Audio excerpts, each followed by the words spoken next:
최근 있었던 일입니다. 한 설문조사 기관에서 한국 기독교에 대한 신뢰도 조사를 했습니다. 지난 3월 달에 있었던 내용이에요. 당신은 어느 만큼 한국 교회 기독교를 신뢰하십니까? 라는 설문조사에서 엄청난 충격적인 결과가 나왔습니다. 저는 한국 교회나 기독교를 신뢰합니다 라는 그 응답들이 역대 최저 수준인 10%대였기 때문입니다. 응답자 중에 4분의 3은 저는 신뢰하지 않겠습니다, 믿을 수 없습니다 라는 이야기를 했기 때문이에요. 어느 정도 짐작은 하고 있었지만 이렇게 수치로 나온 결과를 보았기에 참 목회자로서 또한 한국교회의 미래를 고민하는 이로서 충격이었고 가슴 아픈 일이었습니다. 이러한 사회적 시선은요, 삶의 현장 가운데 고스란히 드러납니다. 직장 가운데서는 어떻습니까? 우리가 그리스도인이기 때문에 감당해야 되는 손해도 있고요, 어떨 때에는 인터넷이나 아니면 카카오톡 방에는 기독교를 조롱하거나 비난하는 수많은 기사들이나 내용들이 넘쳐나는 것들을 볼 수 있습니다. 혹여나 우리가 조금 타인을 향하여 선한 의도에서 그들을 섬기고 또한 그들을 도와주려고 하면 그들은 삐딱한 시선으로 우리를 바라봅니다. 뭔가 꿍꿍이가 있는 것 아닌가? 뭔가 속내가 있는 것 아닌가? 라는 눈빛으로 쳐다보기 때문이죠. 이거는 단순한 푸념이 아니라 우리가 마주하고 있는 차가운 현실이에요. 지난 월요일이었습니다. 어버이날 때 부모님 찾아뵙지 못하니 부모님 댁에 잠시 내려갔습니다.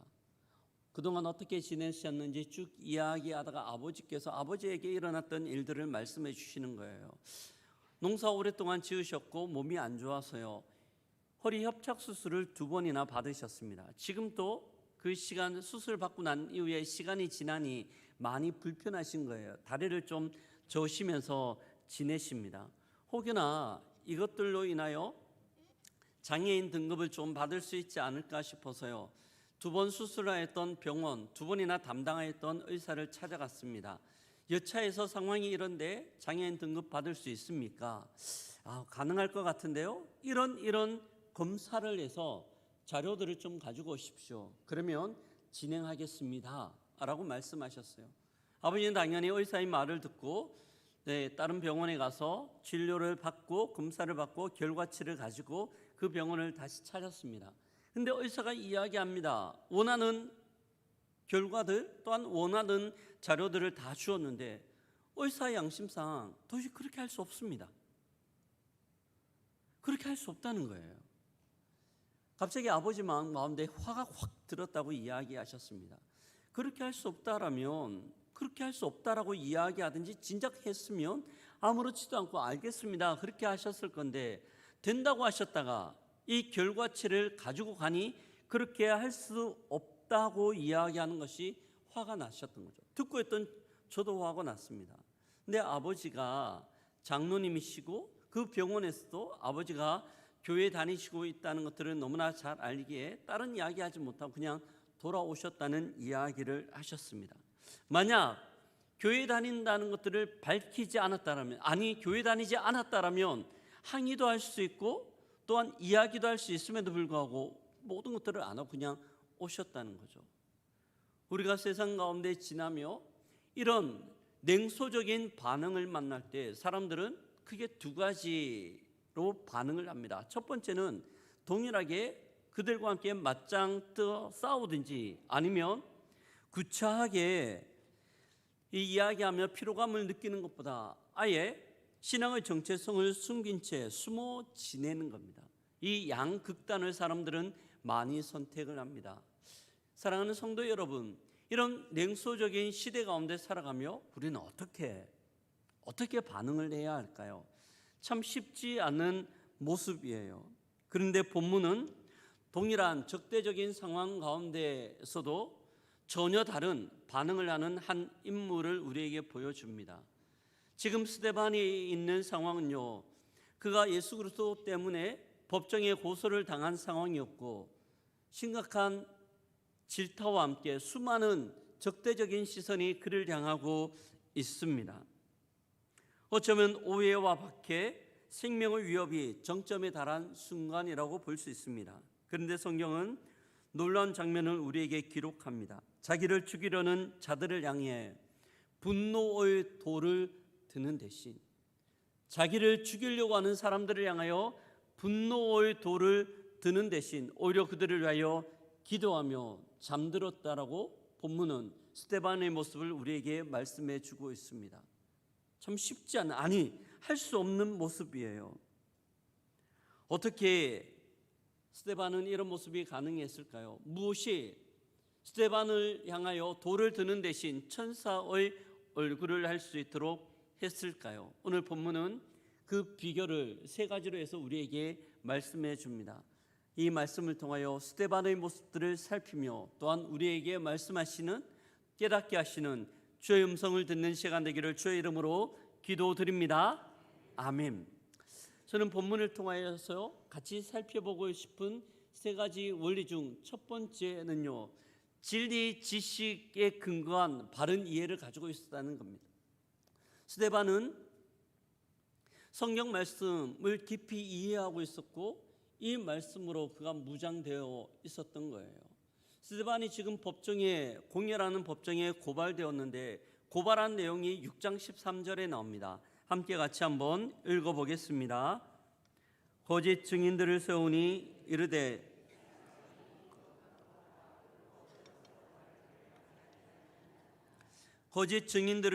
이르되 이 사람이 이 거룩한 곳과 율법을 거슬러 말하기를 마지 아니하는도다 라고 말씀합니다. 지금 스데반이 고소당한 것은 율법과 성전에 대한 문제였어요. 그는 복음을 깨닫고 난 이후 이 복음이 그 영혼을 구원하며 이 복음이 구약에서 예언되었던 하나님의 진리라는 것들을 알게 됩니다. 그래서 바뀌어요. 이전에는 성전에 가서 제사 지내야 구원 얻을 수 있고 율법을 잘 준수해야 하나님이 기뻐하신다는 생각들을 가지고 있었는데 그게 아니었어요. 그러자 그는 사람들을 향하여 더 이상 성전이 그만큼 중요하지 않다, 율법이 중요한 것이 아니라 예수 그리스도의 십자가와 복음이 중요하다는 것들을 이야기하였습니다. 근데 사람들의 반응은 정반대였죠. 오히려 성전을 중요하게 생각하고 여기던 사람들에게는 스데반의 주장이 성전 모독이었고 그 성전 모독죄로 지금 그는 재판을 받고 있는 겁니다. 대제사장은 검사가 되어 그 법정에서 스데반을 향하여 맹렬하게 신문을 하고 있고 주위를 둘러싸고 있는 수많은 유대인들은 도끼에 띈 눈빛으로 그를 바라보고 있습니다. 상황만 되면 순식간에 달려들어 그를 해하려고 하던 분위기였어요. 너무나 살벌하죠. 보편적으로 이런 살벌한 상황 가운데 있다라면 사람들은 어떻게 반응할까요? 참 두려웠을 겁니다. 근데 스데반의 모습은요, 전혀 두려움이 느껴지지 않아요. 우리가 읽지는 않았지만 7장 2절부터 53절까지 무려 굉장히 긴 이 본문 가운데는 스데반이 그들을 향하여 성경의 내용들을 쭉 설명하고 있는 것을 봅니다. 아브라함부터 모세, 야곱, 그리고 또한 다윗과 솔로몬에 이르기까지 그들의 조상의 역사들을 쭉 이야기하는 거죠. 그런데요, 스데반의 이야기를 들으면 단순히 역사를 이야기하는 것이 아니라 정보를 전달하는 것이 아니라 그 정보를 바르게 해석하고 이해해야 한 내용들을 우리에게 가르쳐주고 있습니다. 그의 이야기는 정보가 아니라 해석의 힘이었습니다. 사랑하는 성도 여러분, 이것이 중요해요. 스데반은 말씀 가운데 있는 예수 그리스도의 십자가와 하나님에 대한 이해들로 그가 이야기를 하고 있는 겁니다. 그의 신앙의 출발점은 하나님에 대한 바른 이해와 예수 그리스도의 복음에 대한 복음을 바로 알 때입니다. 정확한 진리 지식 위에 서 있을 때 여러 가지 상황 가운데 흔들리지 않아요. 혹 흔들렸다 하더라도 바로 제자리를 찾아갈 수 있는 거죠. 그래서 우리는 날마다 하나님을 아는 지혜, 복음에 대한 이해 가운데 나아가야 합니다. 너무너무 중요해요. 그런데요, 제가 목회를 하면 느끼는 것은 한국 교회가 이런 진리 지식 위에 근거한 신앙이 아니라 자기 중심적 종교성의 신앙생활을 하는 모습들을 너무나 많이 가지고 있다는 겁니다. 주일날 예배 빠지지 않고 열심히 출석하는 것 중요하죠. 또한 교회에서 섬기는 것 중요합니다. 그런데 이것이 신앙생활의 모든 것이며 좋은 신앙의 척도라고 생각을 합니다. 물론 맞는 말입니다. 일면 정확해요. 이것이 바른 건강한 신앙생활을 하는 사람들한테 나타나는 모습이에요. 그런데요, 원인과 결과가 바뀐 거예요. 우리의 신앙생활은 하나님을 바로 할 때, 복음을 이해할 때 비로소 감격의 예배를 드릴 수 있고 기쁨의 섬김을 감당할 수 있는 거죠. 근데 많은 사람들은요, 자기 중심적으로 내가 예배를 드리고 또한 내가 섬김을 감당하고 있습니다. 그것들로 신앙을 판단하고 있는 겁니다. 그럴 때 나타나는 부작용이 굉장히 많아요. 대표적인 게 두 가지인데요. 첫 번째는 내가 열심히 일하고 내가 사역을 하는데 주위에서 몰라주잖아요. 인정을 하지 않잖아요. 내가 한 수고만큼 돌아오는 게 별로 없잖아요. 그럼 사람들은 그렇게 이야기합니다. 시험 들었어요. 시험 들었어요. 사람들의 반응 때문에 시험 든다고 이야기합니다. 근데 그것 아니죠. 또 하나의 부작용이 있어요. 이단의 꼬임에 너무나 쉽게 노출됩니다. 한국교회가 10여 년 전부터 신천지 이단에 참 많이 노출되어 있습니다. 서글픈 현실은 교회들 입구마다 편말이 하나 붙어 있습니다. 뭐라고 붙어 있습니까? 신천지 출입을 금합니다. 신천지 출입 금지 편말을 붙이고 있어요. 대부분의 교회들이 다 그 편말을 붙이고 있습니다. 왜 이런 편말 붙일까요? 신천지는요, 교회 안 다니는 사람들을 타겟으로 삼지 않습니다. 대부분 교회 다니는 기존 성도들을 타겟으로 삼아 그들 신천지로 포교해 가려고 합니다. 많은 이들이 그렇게 넘어가요. 이유가 뭡니까? 수십 년 동안 교회 다녔던 이들이, 심지어 교회에 중요한 직분을 갖고 있던 이들조차 그렇게 넘어가요. 왜 그렇습니까? 교회는 열심히 다녔지만 이 복음의 진리, 말씀이 이야기하는 하나님이 어떤 분인지를 잘 경험하지 못하고 배우지 못했기 때문이에요. 마치 아담과 하와가 뱀의 꼬임에 넘어가 선악과를 따먹고 죄의 출발점을 만들었던 것처럼 그냥 그 달콤한 유혹, 어설픈 이야기 가운데 넘어가 버리는 거죠. 바른 진리 지식에 근거하고 있지 않기 때문입니다. 이런 현실을 바라보며 호세아 선지자가 울분을 토하며 이야기합니다. 호세아 4장 6절을 보면 내 백성이 지식이 없어 망하는도다. 내 백성이 지식이 없어 망한다라고 통탄을 하고 있습니다. 그런데요, 이 반대의 경우도 있습니다. 정말 바른 진리 지식에 근거하여 우리가 서 있을 때는 어떤 것 가운데도 흔들리지 않죠. 대표적인 게 바울입니다. 바울은 원래 사울이라는 이름을 가지고 있을 때 하나님을, 예수 그리스도를 믿는 이들을 적대시하며 잡아 죽이던 앞장섰던 인물이에요. 본문의 가운데도 나오잖아요. 근데 그가 하나님에 대한 바른 이해, 복음의 진리들을 깨닫게 될 때 그는 올곧게 서게 됩니다. 복음을 위하여 수고하고 애쓰며 핍박과 환난과 어려움을 당하지만 그 어떤 것도 그를 막을 수 없어요. 그 이유가 빌립보서 4장 3장 7절과 8절에 나옵니다. 함께 읽어보도록 하겠습니다. 그러나 무엇이든지 내게 유익하던 것을 내가 그리스도를 위하여 다 해로 여길 뿐더러 또한 모든 것을 해로 여김은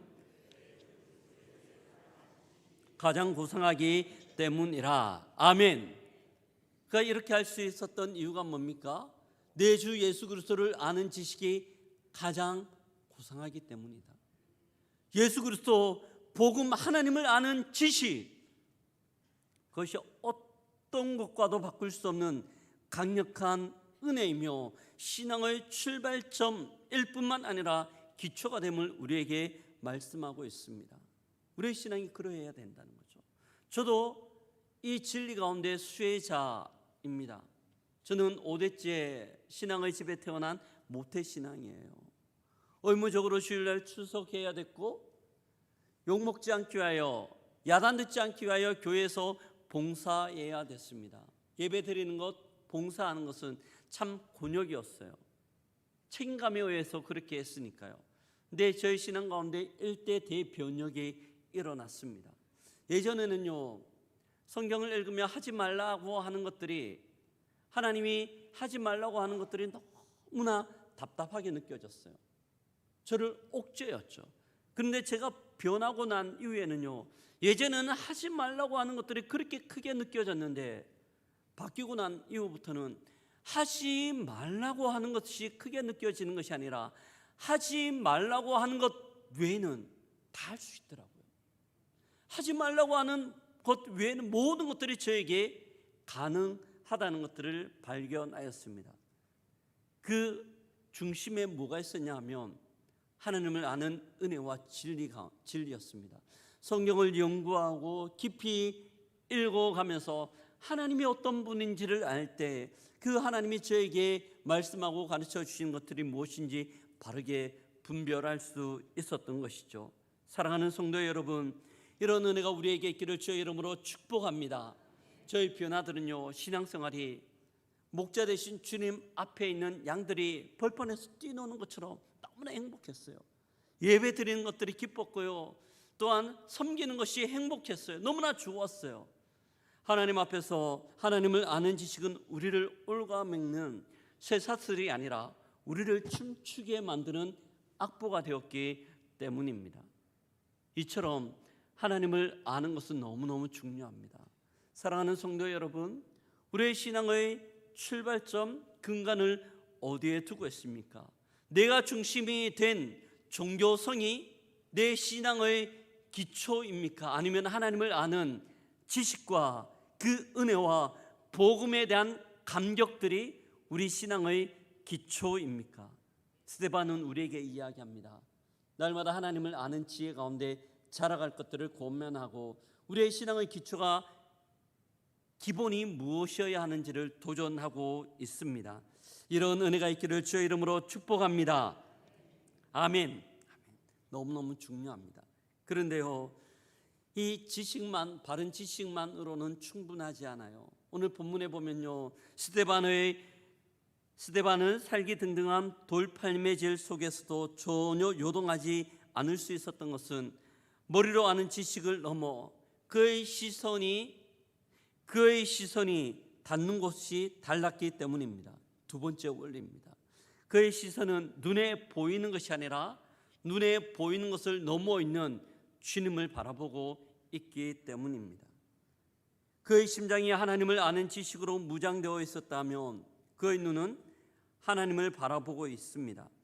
스데반이 변론을 마치자 주의 반응은 환호하고 그의 변론에 대하여 박수를 보내는 것이 아니라 살기등등한 눈빛입니다. 그들은요, 자신들의 잘못으로 인해 마음이 찔림이자 가만히 있지를 못해요. 스데반을 잡아서 성 밖으로 끌고 갑니다. 그리고 그를 향하여 돌을 막 던지는 거예요. 수많은 돌들이 스데반을 향하여 날라옵니다. 이 상황을 한번 상상해 볼까요? 보통 사람 같으면 이 상황 가운데 어떻게 반응했을까요? 가장 중요하다고 이야기하는 본능적으로 두 팔로 그의 머리를 감싸고 쪽으로 웅크려 앉으며 돌에 대하여 상처를 덜 받기 위하여 그렇게 반응했을 겁니다. 또 오늘 본문 가운데 나오는 스데반의 반응은 달라요. 55절을 같이 한번 읽어볼까요? 55절입니다. 스데반이 성령이 충만하여 하늘을 우러러 주목하여 하나님의 영광과 민 예수께서 하나님 우편에 서신 것을 보고, 아멘. 근데 이 장면이요, 굉장히 대조적이에요. 이 장면 가운데서 정상적인 것은 오히려 돌을 맞는 스데반이 위축되거나 그 돌을, 떨어져 있는 돌을 들고 자기도 다시 던져야 되는 그 반응인데 그렇게 하지 않아요. 오히려 돌을 던지는 사람들의 살기 등등하고 스데반의 얼굴 가운데는 평온과 평강이 있습니다. 완벽한 모순이죠. 어떻게 해서 이 모순이 일어나는 걸까요? 이 모순을 이해하기 위해서는 우리는 본문 가운데 나오는 두 단어를 유의하여 살펴봐야 합니다. 55절을 다시 한번 띄워주실래요? 노란색 단어예요. 첫 번째는 주목하여, 두 번째로는 하나님 우편에 서신 것을 보고라고 이야기하고 있습니다. 주목하여 하나님 우편에 서신 것을 보고 있어요. 주목하다는 단어는요, 집중해서 본다, 그의 모든 것들을 다 쏟아서 그것을 향하여 보고 있다라는 의미를 갖습니다. 두 번째, 하나님 보좌 우편에 서신 것을 보고, 그가 보고 있는 것은 예수님께서 하나님 보좌 우편에 서 계신 것을 보고 있습니다. 이 표현이 좀 독특합니다. 오늘 본문 가운데는 독특한 표현들이 몇 가지가 나오는데 그 중 하나예요.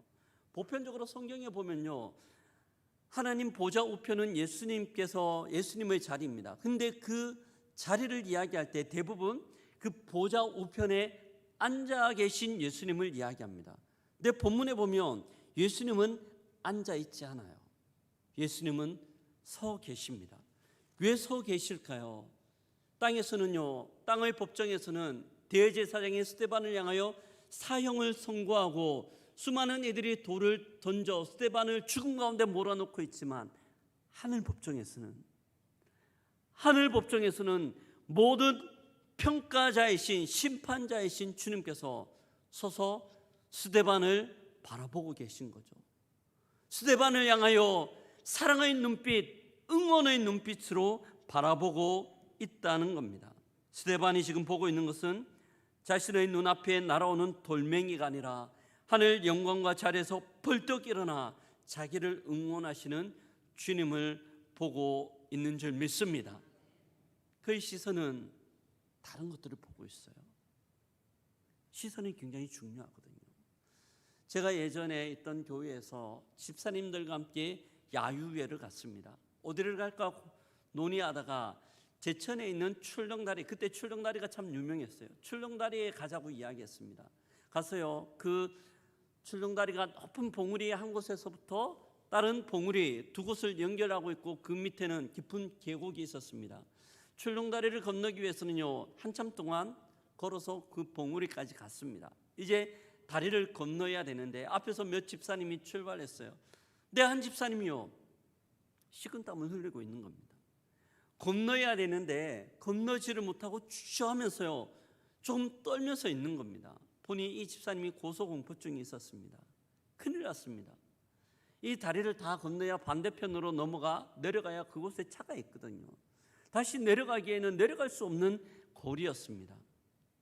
어떻게 할까? 저도 참 당황스럽고 집사님은 난처하고, 하지만 걸어가지 못하는 상황 가운데 옆에 있던 어떤 한 집사님이 이야기합니다. 집사님, 걸어가실 때 아래를 보지 마십시오. 출렁다리의 특징이 있죠. 아래가 뻥뻥 뚫렸어요.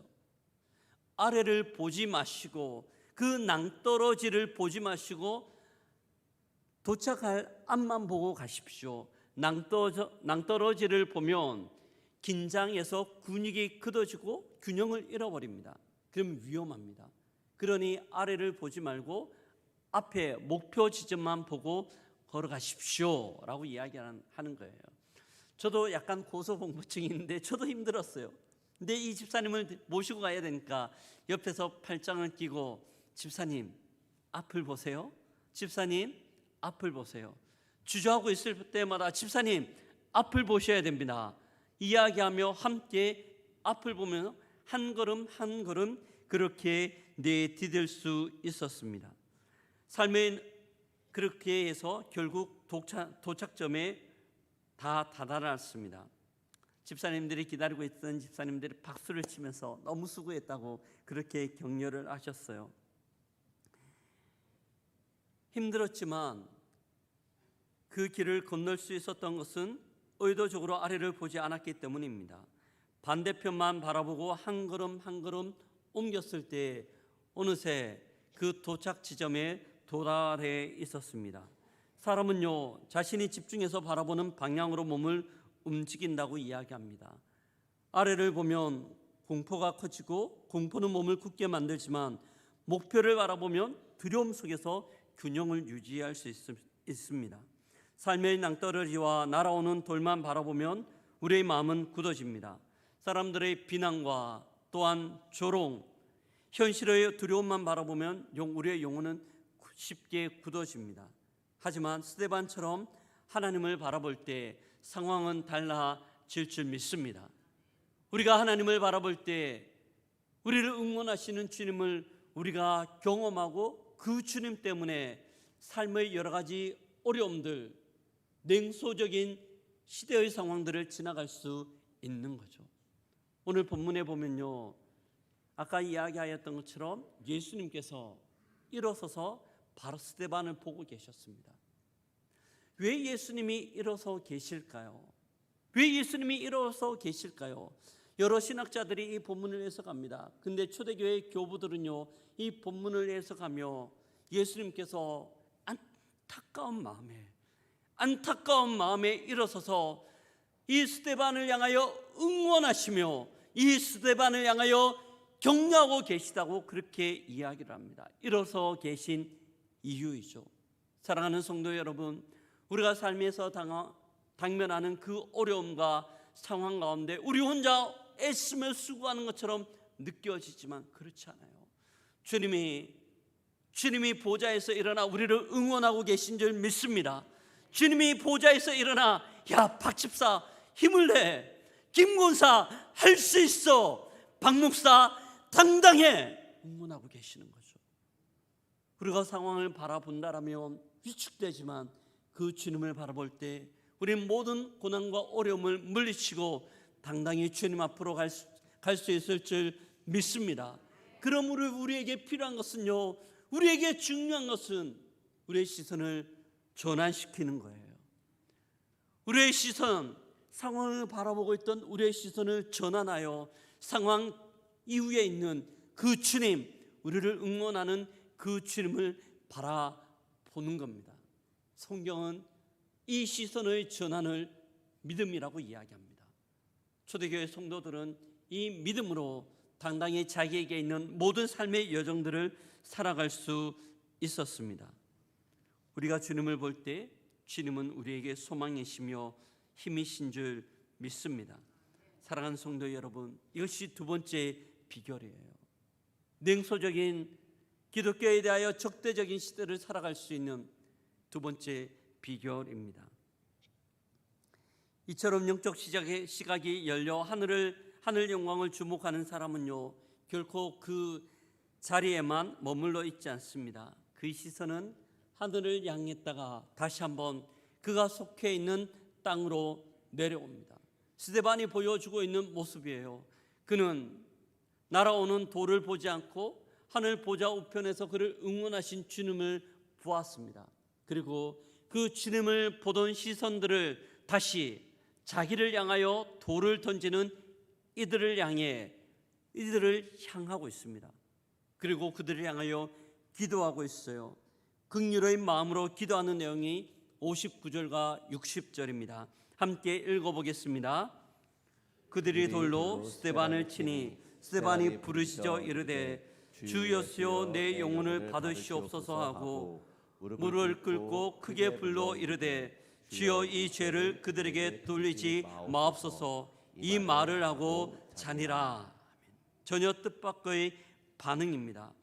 마치 예수님께서 십자가에 못 박히시며 남기셨던 그 기도처럼 스데반은 자기를 향하여 돌을 던지는 이들을 향해 이 기도를 남기고 있습니다. 사랑하는 성도 여러분, 지식이 우리의 심장을 무장시키고 시선이 우리를 평안케 했다면 이제 그 평안은 구체적인 사랑의 행동으로 나타나야 합니다. 그것이 복음의 적대적인 세상을 이기는 마지막 열쇠이기 때문입니다. 적대적인 환경을 이기는 최종적인 승리는요, 내가 똑같이 갚아주겠다, 내가 똑같이 돌을 던지겠다, 아니면 숨어버리겠다가 아니라 그들을 향하여 그리스도의 사랑으로 다시 도전하는 겁니다. 다시 도전하는 것. 근데 이게 쉬울까요? 그렇지 않아요. 너무너무 힘들죠. 너무너무 힘겨운 과정입니다. 최초의 법전서라고 이야기하는 함무라비 법전이 있어요. 이 BC 18세기 1700년 전에, 지금으로 생각하면 3700년 전에 쓰여진 법전입니다. 이 함무라비 법전의 핵심 중에 하나는요, 눈에는 눈, 이에는 이입니다. 이건 보편적인 사람들이 가지고 있는 반응이에요. 내가 그만큼 받았으면 그만큼 돌려줘야 된다는 생각들을 누구나 다 가지고 있습니다. 저도 마찬가지입니다. 저에게 적대적으로 행하는 사람들을 향하여 저 또한 그렇게 반응하고 싶은 마음이 있기 때문입니다. 근데 스데반은 그렇게 반응하지 않았어요. 특별한 영성으로 그는 이 상황을 돌파하고 있습니다. 사랑하는 성도 여러분, 우리가 신앙생활을 하면 영성이란 단어를 참 많이 사용합니다. 기독교 영성, 영성이 무슨 의미일까요? 영성이 무엇일까요? 믿습니다, 된소리 내며 기도하는 것이 영성일까요? 아니면 지치지 않고 열심히 사역하는 것이 영성일까요? 성경에서 우리에게 이야기하는 기독교 영성의 핵심은 두 가지예요. 하나님을 아는 것에 근거한 관계와 예수 그리스도를 닮아가려고 하는 본질, 존재의 변화가 기독교 영성입니다. 관계와 존재의 변화이죠. 우리가 그리스도를 알고 그리스도를 경험하면 그 주님이 우리 속에 계시기에 그 주님을 따라 살려고 하는 삶으로 그 주님을 표현하고 삶으로 그 주님을 드러내는 것이 건강한 기독교 영성이라고 이야기합니다. 깨달음이 내면의 상태에 머물지 않고 반드시 삶의 양식으로 드러나게 되는 거죠. 예수 그리스도의 긍휼, 사랑, 은혜, 용납이 우리의 삶으로 변화되는 과정입니다. 이것이 기독교 영성이에요. 스데반은 그 기독교 영성으로 상황을 이겨내고 있습니다. 오늘 본문 가운데는요, 본문을 마무리하며 굉장히 독특한 표현을 하나 사용하고 있습니다. 스데반의 돌에 맞아 죽게 됩니다. 그 죽음에 대하여 본문은요, 스데반이 잔다라고 표현합니다. 이 말을 하고 잔이라. 성경은 스데반의 죽음에 대하여 죽었다 표현하지 않고 잔다라고 이야기합니다. 돌을 던져 스데반을 적대시하였던 사람은 스데반의 죽음을 보면서 그들이 이겼다고 승리했다고 생각했을 거예요. 하지만요, 그의 죽음은 죽음이 아니라 잠이에요. 예수 그리스도의 품 안에서 영원한 안식 가운데 들어가는 겁니다. 그리고 그 안식 이후에 재림주로 오실 주님 앞에서 그 잠에서 일어나 주님을 맞이하게 됩니다. 성경은 스데반의 믿음, 승리의 모습을 우리에게 이렇게 표현해 주고 있습니다. 냉소적인 기독교에 대하여 적대하는 세상을 향하여 우리가 어떻게 반응해야 되는지를 보여주고 있어요. 말씀을 마무리합니다. 지금 우리는 스데반이 섰던 그 살기 등등한 상황과 흡사한 시대를 살아가고 있습니다. 우리를 향한 비난과 조소, 불이익과 여러 가지 어려움의 상황 가운데 우리는 어떻게 반응해야 할까요? 동일하게 돌을 들어야 할까요? 아니면 숨어 버려야 할까요? 오늘 성경이 우리에게 보여주는 스데반의 마지막 모습은 절망이 아니라 승리였습니다. 비록 그의 시체는 차가운 바닥에 쓰러져 있었지만 성경은 그를 향하여 잔다라고 말씀하고 있습니다. 이 스데반의 승리였어요. 제가 이 말씀을 묵상하고요, 설교를 하며 월요일날 아버지하고 나눴던 대화가 생각났습니다. 딱 그 상황하고 너무나 잘 맞는 말씀이었어요. 아버지하고 이 말씀을 함께 나누고 싶었습니다, 설교하기 전에. 그래서요, 오늘 아침 6시 30분에 시골에 전화드렸습니다. 일찍 시작하시거든요. 아버지 설교하기 전에 제가 월요일날 나누었던 말씀이 생각나서 전화드렸어요. 아버지, 그때 마음 참 많이 불편하셨죠? 지금은 어떠세요? 제가 이 말씀을 나누기 위하여 아버지께 물었어요. 그때 아버지께서 말씀합니다. 경상도 사투리입니다. 야야, 기쁨으로 다 잊었다. 야야, 기쁨으로 다 잊었다. 그 말씀을 듣는데요, 너무 짠한 거예요. 아, 이거구나.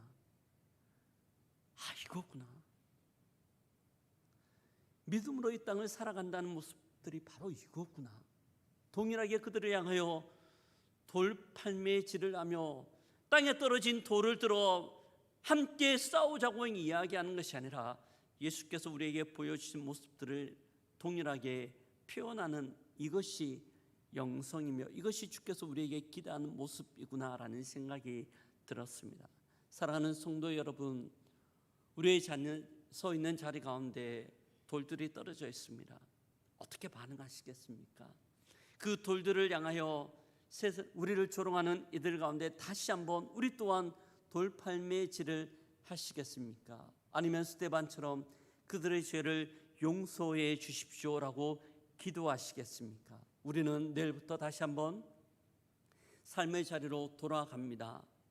거기서 우리는 스데반이 우리에게 보여줬던 그 영성을 본받아야 할 것입니다. 스데반 그 영성 때문에 놀라운 은혜의 역사들이 나타나는데요, 스데반을 죽이기에 앞장섰던 그 사울이 변하여 바울됨의 출발점이 바로 이 장면이라는 것들을 우리는 잊지 않아야 합니다. 우리가 기도하는 그들 가운데 제2의 바울, 제3의 바울이 나타나는 은혜의 역사들이 있기를, 그 주인공으로 쓰임받기를 주의 이름으로 축복합니다. 아멘.